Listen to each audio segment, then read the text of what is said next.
I'm Kim Severson with the New York Times here in Savannah, Georgia, taking a deeper look into Paula Deen's empire.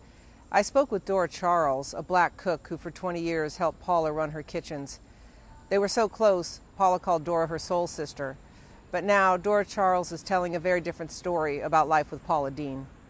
So did you two get along right away? Were you fast friends? We hit it off real good. She started calling us soul sisters. Dora and I have been together for about 18 years. Yes. She is in charge of that kitchen at the Lady and Sons. If it's a southern dish, you better not put it out unless it passes this woman's tongue. So you were working 7 days a week with her? Got 6 days. Yeah, I'm working 6 days a week with her. And so she started the first Lady and Son at 311 Congress. At 311 Congress. And you were her main cook in there, right? Yes. Did she talk to you about your partnership, about whether you'd come along with her as she got famous? Yes. She said, stick with me. One day, if I get rich, you get rich. But it sounds like it just passed you by. It just passed me by. You know, I'm not gonna run behind her and say, you promised me, where my half, where my part, you know.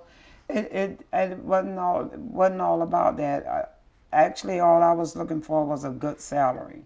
How much money were you making when she started her Food Network show? I was just making $6.50. $6.50 an hour? Mm-hmm. In a statement to the Times, Mrs. Deen's publicity team dismissed her claims. Her grievances, they said, are about money, not race.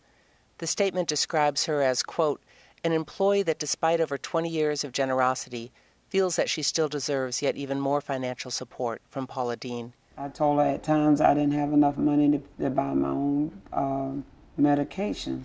We were sitting across the table, long table, and she said, it didn't reach me. And she said, here's $100. Go buy your medicine. All the stories that we've heard about her wanting a plantation wedding that had black men dressed in suits, concerns about how she treated black employees, whether or not she used racial slurs. You feel all this is true? Yeah, she wanted Jello and I to dress like that as well. At the wedding? Mm-hmm. Do you feel like Paula Deen is racist in that way? I do. I do. Have you ever heard Paula Deen use the N-word? I've heard her use the N-word. She say, I tell y'all niggers, that's what's wrong with y'all niggers now today.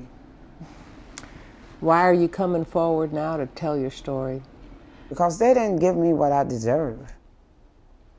They didn't give me nothing I deserve. Everything I got, I worked for it. Even my own co-workers think that I've been treated the best. They think I live in a mansion. And it's just time that everybody knows that Paula Deen don't treat me the way they think she treat me. At the time of this interview, Mrs. Charles was still working for Mrs. Deen at the Lady and Sons, though the two don't speak anymore. She hasn't made other employment plans, but holds on to her dream of one day opening her own restaurant.